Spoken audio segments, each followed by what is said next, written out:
C'est parti. Bonjour à vous tous et bienvenue à notre message biblique pour ce matin.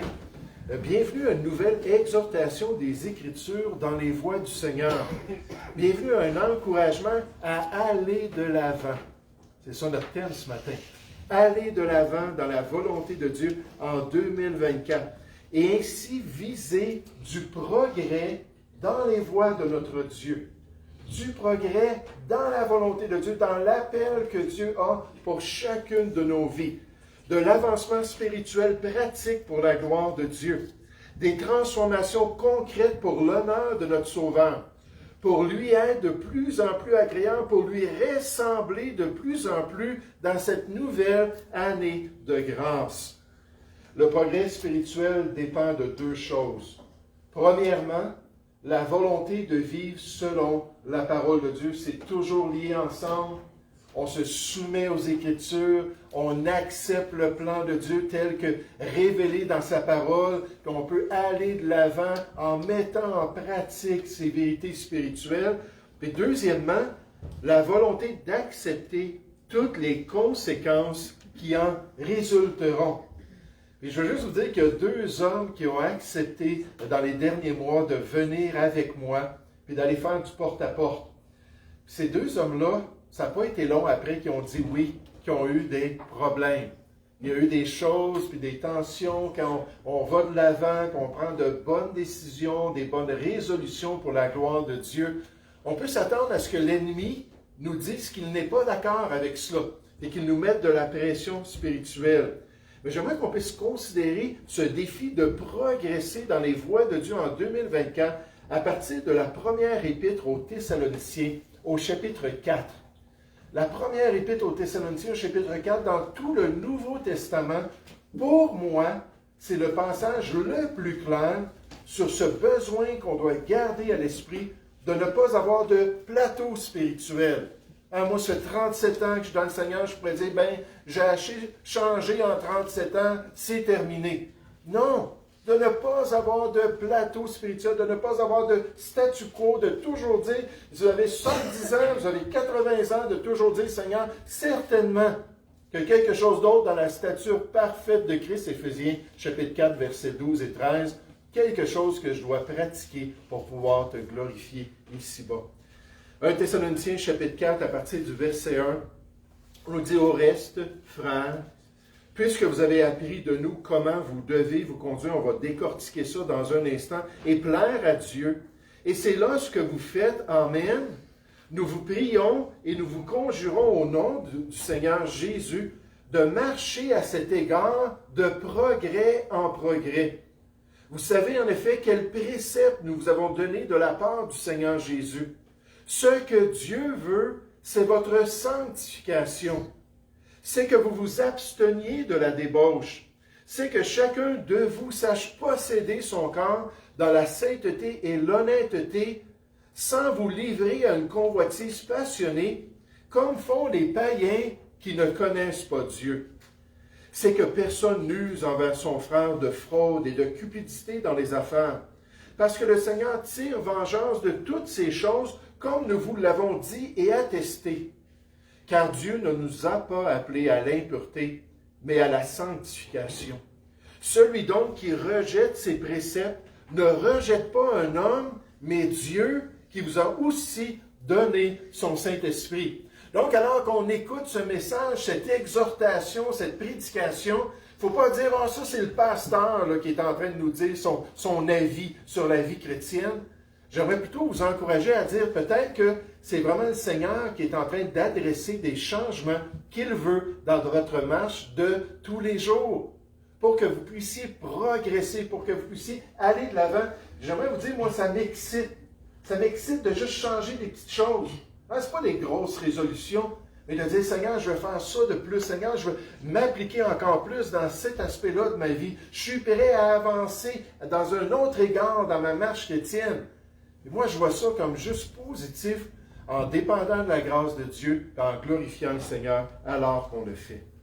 Quand on regarde ce superbe passage sur la question du progrès spirituel, on apprend que le progrès, c'est un impératif. On apprend que le progrès pour le chrétien, C'est un impératif. C'est le Seigneur qui ordonne aux chrétiens de progresser dans leur marche ici-bas. C'est notre Dieu qui veut ces changements dans notre course chrétienne. C'est lui qui nous parle ce matin. Est-ce que, comme Jacques 1, 21 nous dit, est-ce qu'on a des oreilles dociles, bien disposées, ouvertes pour entendre? C'est lui qui veut nous parler. C'est lui qui veut adresser ces questions. C'est lui qui veut permettre à chacun qu'on prenne à cœur notre progrès spirituel. Et si on ne fait aucun cas des instructions inspirées de Dieu ici dans ce passage, alors ça dit beaucoup concernant notre relation avec Dieu. Beaucoup concernant notre relation, concernant notre respect pour sa personne et surtout notre respect pour la volonté de Dieu. Comme ce pasteur nous le rappelle en tant que chrétien, il dit « Les commandements de Dieu sont conçus pour vous guider vers le meilleur de la vie. Vous ne lui obéirez pas si vous ne croyez pas en lui et ne lui faites pas confiance. Nécessairement, c'est une relation. Vous ne pouvez pas croire en lui si vous ne l'aimez pas. Vous ne pouvez pas l'aimer sans le connaître intimement. » C'est cette relation qu'on vit ce matin, alors qu'on se rappelle que le changement, c'est un commandement, un impératif qui vient du ciel et qui vient de la personne du Seigneur. 1 Thessaloniciens, chapitre 4, regardez cela au verset 1. 1 Thessaloniciens, chapitre 4, au verset 1. Paul dit, « Au reste, frères, donc je continue mes exhortations, je continue mes instructions dans la vie chrétienne, puisque vous avez appris de nous comment vous devez vous conduire et plaire à Dieu. » Je pense que c'est une belle description de la vie chrétienne ici. Le devoir des enfants de Dieu, d'avoir une bonne conduite et de vivre d'une manière qui va plaire à Dieu avec une perspective théocentrique. Théocentrique, ça veut dire je fais mes choix en pensant à Dieu, en pensant comment est-ce que je peux affecter Dieu, comment est-ce que je peux plaire à Dieu. Et juste en passant dans Timothée 3,15, ça nous dit que dans la maison de Dieu, il y a une manière de se conduire dans l'Église de Jésus-Christ. C'est comme si le standard, parce que, vous savez, moi, je ne gère rien dans vos maisons. C'est pas moi qui décide ce que les gens font chez eux. Ça, c'est le père qui va rendre compte au Seigneur. C'est le papa, si c'est dans le contexte d'une famille, nécessairement avec un couple chrétien, tout ça. C'est lui qui va rendre compte pour ce qui se passe dans la maison. Et là, Dieu me dit, mais dans la maison de Dieu, l'Église de Jésus-Christ, en Timothée 3,15, il faut que tu leur dises, il y a une manière de se conduire. C'est comme, c'est la personne de Dieu qu'on vient rencontrer. On va juste lever un petit peu plus le standard. C'est un devoir. C'est une responsabilité en 2024. De dire, Seigneur, je dois aller de l'avant. Comment vous devez vous conduire et plaire à Dieu. Et c'est là ce que vous faites nécessairement les Thessaloniciens, une des églises les plus remarquables du Nouveau Testament. On voit tellement de belles choses dans ces chrétiens-là. Mais il dit, c'est là ce que vous faites.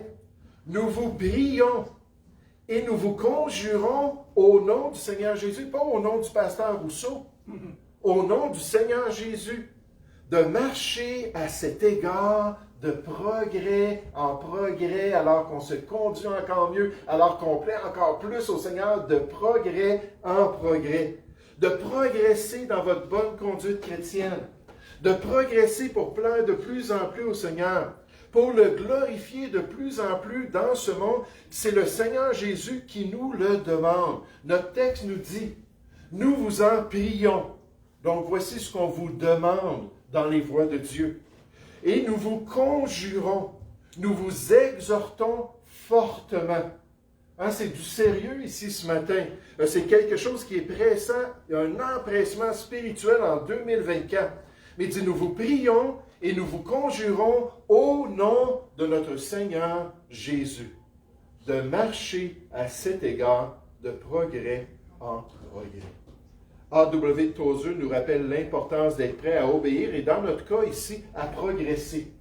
Il dit, avez-vous remarqué à quel point on prie pour un réveil ces derniers temps?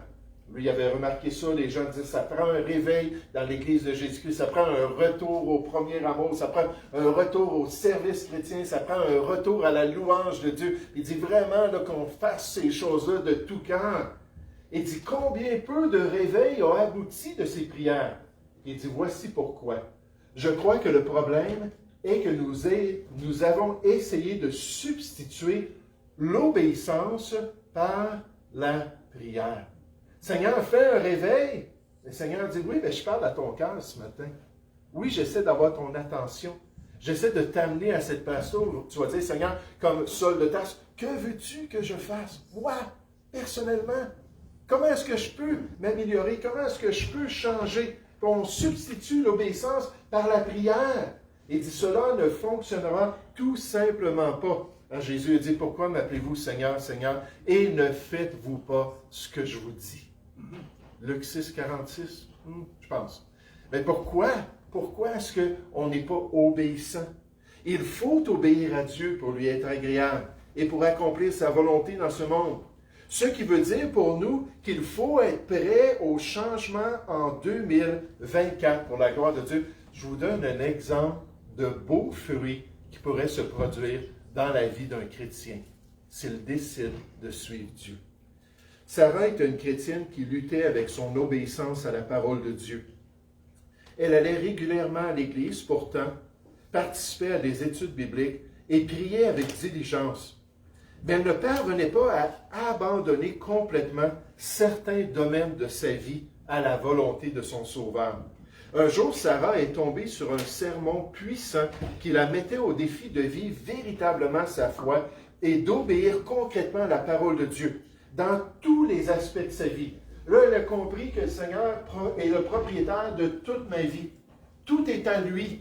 Qu'il veut un jour que je me tienne devant lui avec un corps, une âme et un esprit irrépréhensible. 1 Thessaloniciens, chapitre 5, verset 23. Donc, en toute chose, que je sois prêt à me sanctifier, je sois prêt à accomplir la volonté de Dieu. Inspirée par ce message, elle a décidé de faire un effort conscient pour aligner ses actions et ses pensées avec les enseignements des Écritures. Donc, elle a dit, je vais devenir une chrétienne sérieuse. Une chrétienne qui va vraiment étudier, plonger les regards dans la loi parfaite de Dieu pour suivre sa volonté. Alors que Sarah commençait à obéir à la parole de Dieu, de grands changements commencèrent à se produire dans sa vie. Merci Seigneur. Premièrement, elle a remarqué une transformation dans ses relations.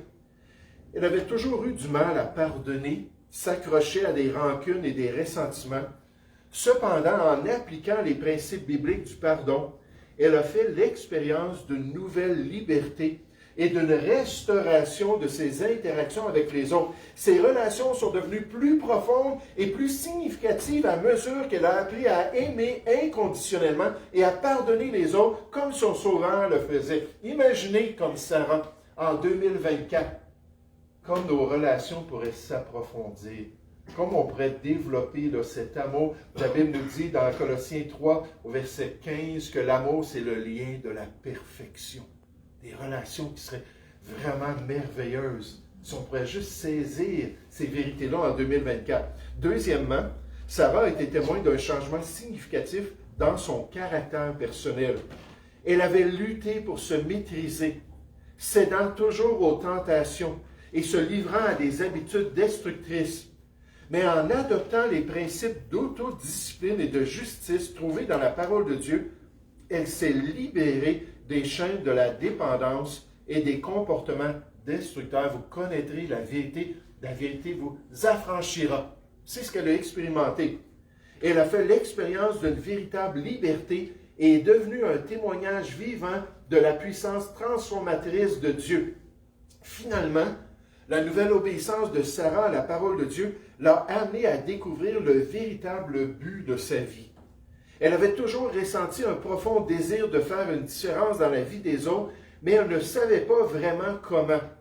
En s'immergeant dans les enseignements de l'Écriture, elle a découvert l'appel de Dieu de servir et d'aimer les autres d'une manière sacrificielle. Elle a commencé à faire du bénévolat dans un centre communautaire local, consacrant son temps et ses talents à aider ceux qui en avaient le plus besoin. Et grâce à son obéissance à la parole de Dieu, Sarah a trouvé tout l'épanouissement qu'elle pouvait dans l'amour pour les autres.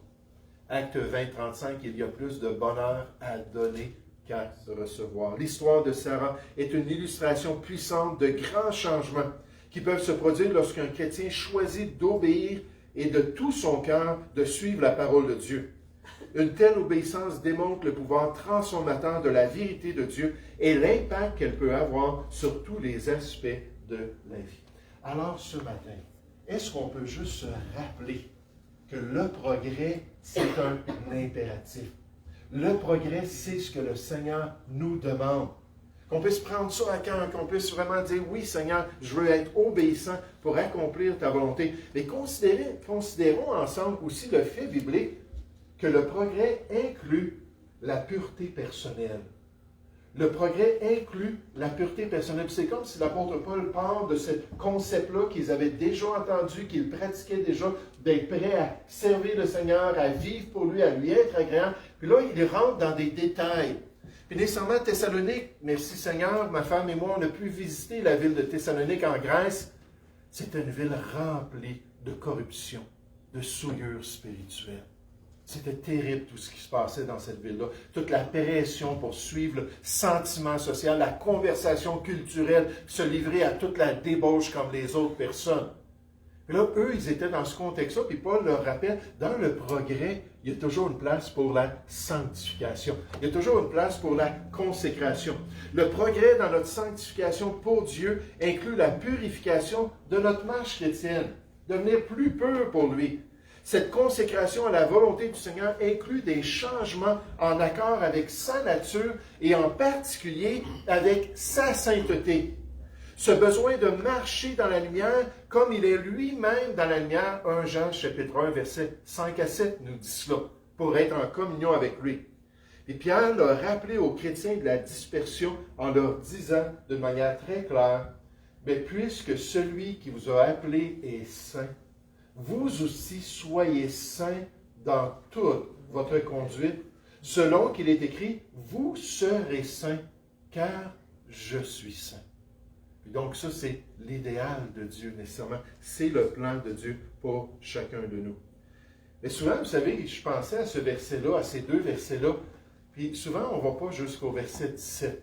On ne le cite pas. Mais remarquez comment est-ce que le verset 17 est intense. Comment est-ce que c'est clair concernant le chrétien.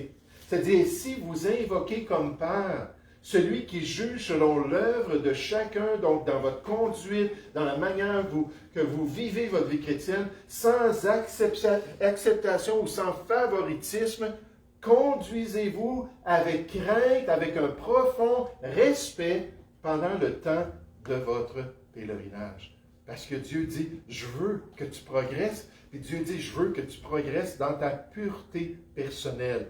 Que tu changes les choses que je ne veux pas dans ta vie pour accomplir la volonté de Dieu. Le pasteur Charles Spurgeon nous dit, laissez une peur enfantine d'offenser votre grand Père céleste, vous éloignez toujours du péché. Puis là, il va citer un proverbe. Bienheureux ou béni l'homme qui est continuellement dans la crainte. Ici, la crainte dans cette idée-là de respect profond pour la personne et la volonté de notre Dieu, alors qu'on est prêt à se consacrer à lui. Regardez dans 1 Thessaloniciens chapitre 4, comment ça ressort clairement du passage. 1 Thessaloniciens chapitre 4, je vous demande de vous lever, puis je fais ça occasionnellement pour vous réveiller. Je vois qu'il y en a quelques-uns qui luttent avec le sommeil. 1 Thessaloniciens chapitre 4, on va le lire ensemble. Et remarquez les détails, on va décortiquer ça dans un instant. Ça dit, au reste, frères, verset 1, puisque vous avez appris de nous, on va tous le lire ensemble, comment vous devez vous conduire et plaire à Dieu, et c'est là ce que vous faites. Nous vous prions et nous vous conjurons au nom du Seigneur Jésus de marcher à cet égard de progrès en progrès. Verset 2. Vous savez en effet quel précepte nous vous avons donné de la part du Seigneur Jésus. Ce que Dieu veut, c'est votre sanctification. C'est que vous vous absteniez de la débauche. c'est que chacun de vous sache posséder son corps dans la sainteté et l'honnêteté, sans vous livrer à une convoitise passionnée, comme font les païens qui ne connaissent pas Dieu. C'est que personne n'use envers son frère de fraude et de cupidité dans les affaires, parce que le Seigneur tire vengeance de toutes ces choses, comme nous vous l'avons déjà dit et attesté, car Dieu ne nous a pas appelés à l'impureté, mais à la sanctification. Et on s'arrête là. Merci beaucoup. Si vous voulez vous asseoir, s'il vous plaît. Donc, je reviens sur cela. Regardez au verset 2. Ça dit, vous savez en effet, quel précepte, quelle consigne, quel commandement, quelles instructions nous vous avons donné de la part du Seigneur Jésus au nom de Christ. On vous exhorte ce matin. Ce que Dieu veut, c'est votre sanctification. C'est que vous vous absteniez de la débauche, le pornéa, toute perversion sexuelle. Puis ici, ça inclut le concubinage. Donc, pour un vrai chrétien, là, on ne devrait pas vivre dans le concubinage si on veut plaire au Seigneur. Pas du tout. Et dans les autres perversités aussi. Verset 4. C'est que chacun de vous sache posséder son corps ou garder son corps dans la sainteté et l'honnêteté, notre corps qui appartient au Seigneur, sans vous livrer à une convoitise passionnée comme font les païens qui ne connaissent pas Dieu. C'est que personne n'use envers son frère de fraude et de cupidité dans les affaires, parce que le Seigneur tire vengeance de toutes ces choses. On parle des chrétiens ici. On est dans la nouvelle alliance. Et Dieu nous dit qu'il tire vengeance. Il peut punir de telles injustices, comme nous vous l'avons déjà dit et attesté. Car Dieu ne nous a pas appelés à l'impureté, c'est sous-entendu, il nous a appelés à la sanctification. Et c'est ce que le Seigneur veut dans notre vie. Le Seigneur veut qu'on soit saint dans ses voies. Il veut qu'on se purifie de plus en plus pour sa gloire. Il veut qu'on marche de plus en plus dans la lumière pour être vraiment en communion avec lui. Aux Corinthiens, Paul a ordonné ce qui suit. Il a dit, purifions-nous de toute souillure de la chair, de toute souillure de l'esprit, en achevant notre sanctification dans la crainte de Dieu, avec ce respect du Seigneur. Le pasteur Worsby, lorsqu'il exerçait son ministère à Thessalonique, Paul donnait aux croyants les commandements de Dieu concernant la pureté personnelle. Le mot commandement est un terme militaire dans l'original. Il fait référence aux ordres transmis par des officiers supérieurs ou subordonnés. Nous sommes des soldats dans l'armée de Dieu et nous devons obéir à ses ordres et de progrès en progrès, toujours plus pour accomplir la volonté de notre Dieu. Des ordres qui ont rapport à notre purification personnelle, des ordres qui ont rapport à notre progrès dans la sainteté, à notre avancement dans la lumière avec le Dieu de lumière qui veut nous donner sa grâce en 2024 pour qu'on puisse l'honorer dans notre marche chrétienne. Clay Shiver mesurait 6 pieds 2 et il pesait 280 livres. Il jouait pour une équipe de football américain en Floride et il était un des meilleurs joueurs universitaires de son État. Avec un merveilleux avenir devant lui, Clay apprit que la revue Playboy voulait l'honorer d'une manière spéciale pour ses prouesses dans son sport favori. Lorsque Clay, un chrétien dévoué à son Dieu, apprit que cette revue impure voulait faire ce qu'elle voulait faire avec son nom et sa réputation, il répondit « Merci, mais non merci ». Il dit « Pas du tout ». Il dit « Il y a quelqu'un que je ne veux pas décevoir dans cette décision-là, même si je pourrais en profiter au maximum avec toutes sortes de promotions dans ma vie après que l'article paraisse dans cette revue Playboy. » Mais il a dit, le numéro 1 sur ma liste de personnes que je ne veux pas, à qui je ne veux pas déplaire, c'est Dieu lui-même, mon Seigneur et mon Sauveur. Il dit, j'ai tellement reçu de la générosité de mon Dieu, dans le domaine physique, dans le domaine académique, mais surtout dans le domaine spirituel. Peut-être que fuir l'immoralité, frères et sœurs, et la souillure de ce monde, avec tous ses attraits et ses bénéfices, pour rester pur devant Dieu, semble peut-être dramatique de nos jours. Mais risquer un peu de ridicule est un petit prix à payer pour servir son Dieu avec intégrité et honneur devant le Seigneur. Puis il a dit, il y a du monde qui veulent m'honorer, il y a des gens qui veulent venir dans ma carrière puis s'imposer à moi. Puis il dit, je vais trier seulement ceux qui sont honorables et ceux qui vont m'aider à garder une bonne réputation. Merci Seigneur pour Clé et son désir de suivre le Seigneur. Est-ce qu'on fait personnellement des compromis avec la souillure du monde à cause des bénéfices qu'on peut en retirer? Est-ce qu'on est prêt à avoir part aux œuvres infructueuses des ténèbres plutôt que de les condamner? Éphésiens 5, versets 10 et 11. Est-ce qu'on cherche au contraire à purifier tous les aspects de notre vie pour plaire encore plus à notre grand Dieu et Sauveur? Et c'est exactement ce que Paul nous dit ici. Il dit oui, le progrès, et le progrès dans la pureté, le progrès dans la sainteté pour pouvoir plaire au Seigneur, pour pouvoir lui être agréable. Et surtout, il ne faut pas oublier, je reviens à mon premier point, que le progrès, c'est le plan de Dieu. Le progrès, c'est le plan de Dieu. C'est sa volonté pour chacune de nos vies. C'est son appel sur la marche de tout croyant.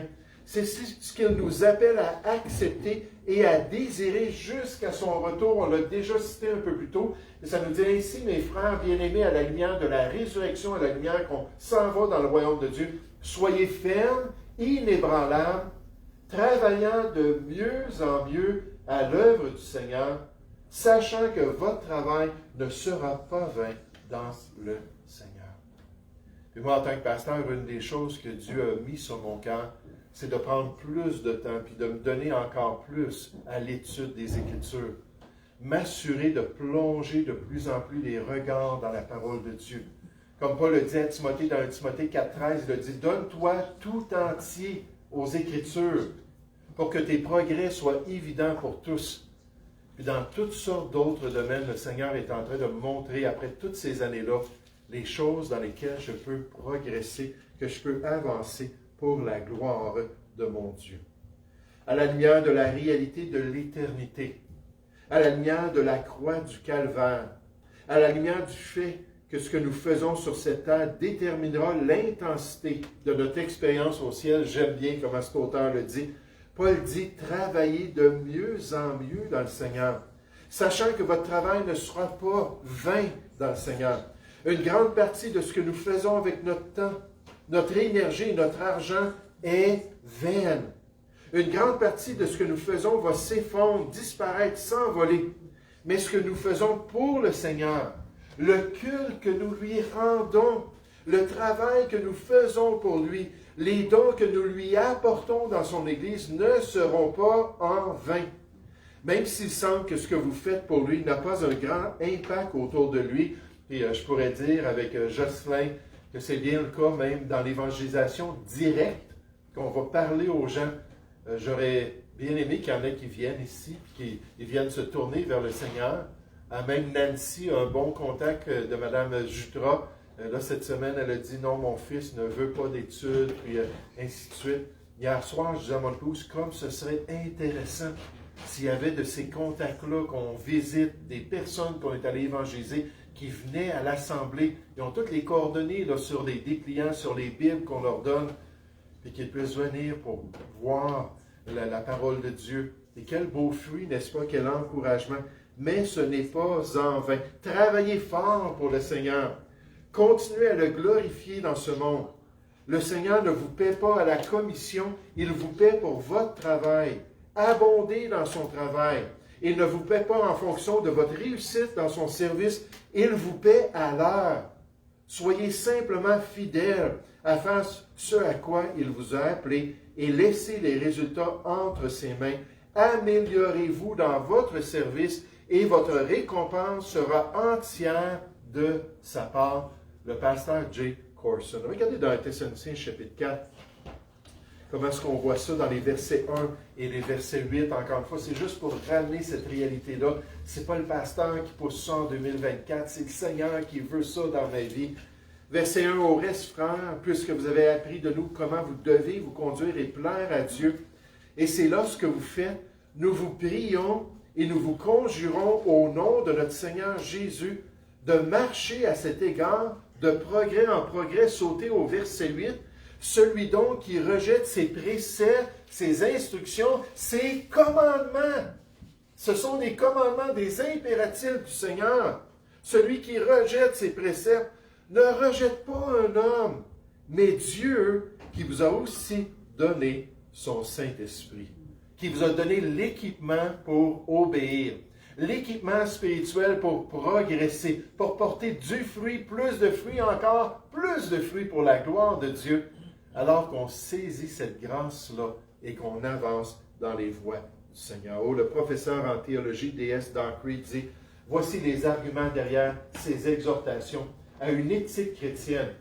Ceci inclut le jugement de Dieu, il en a parlé un petit peu, l'appel de Dieu sur la vie des enfants de Dieu. Les paroles elles-mêmes sont les paroles de Dieu. Et de rejeter ces paroles, c'est rejeter Dieu. C'est rejeter le plan de Dieu. Est-ce qu'on est prêt en 2024 à aller de l'avant pour le Seigneur? Vous savez que je prie pour vous à chaque jour, par la grâce de Dieu. Là, je vais rajouter cet élément-là. Aide Francine à aller de l'avant. Aide Michaud à aller de l'avant. Aide notre frère Gino à aller de l'avant. Même notre sœur, maman Julienne, aide-la à aller de l'avant. Et là, je vais tout prier et dire, Seigneur, permets-leur de comprendre comment changer. Est-ce qu'on serait prêt à accepter de se purifier encore plus dans ses voies? Est-ce qu'on veut lui plaire et le glorifier encore plus durant cette année de grâce qu'il nous permet de vivre pour lui? Et qui sait combien de temps? La Bible nous dit, ne te vante pas du lendemain. Peut-être qu'on a juste quelques semaines à lui donner en 2024. Peut-être qu'on a toute l'année à lui donner. Mais est-ce qu'on est prêt chaque jour à dire, Seigneur, fais de ma vie ce que tu veux pour ta gloire? Nous allons prier ensemble.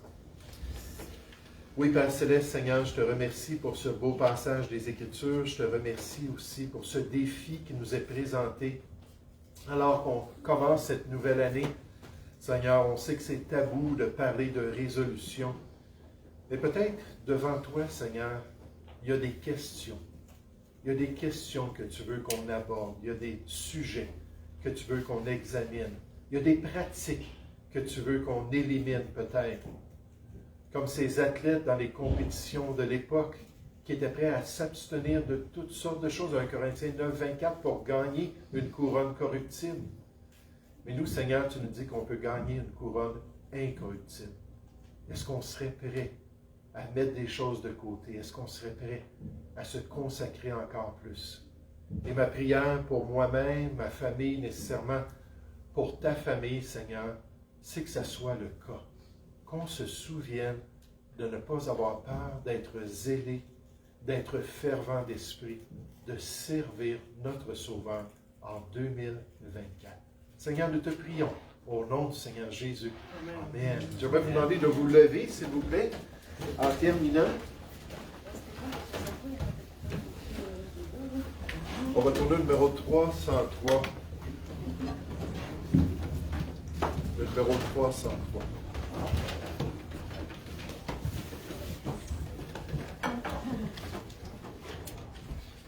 Finish.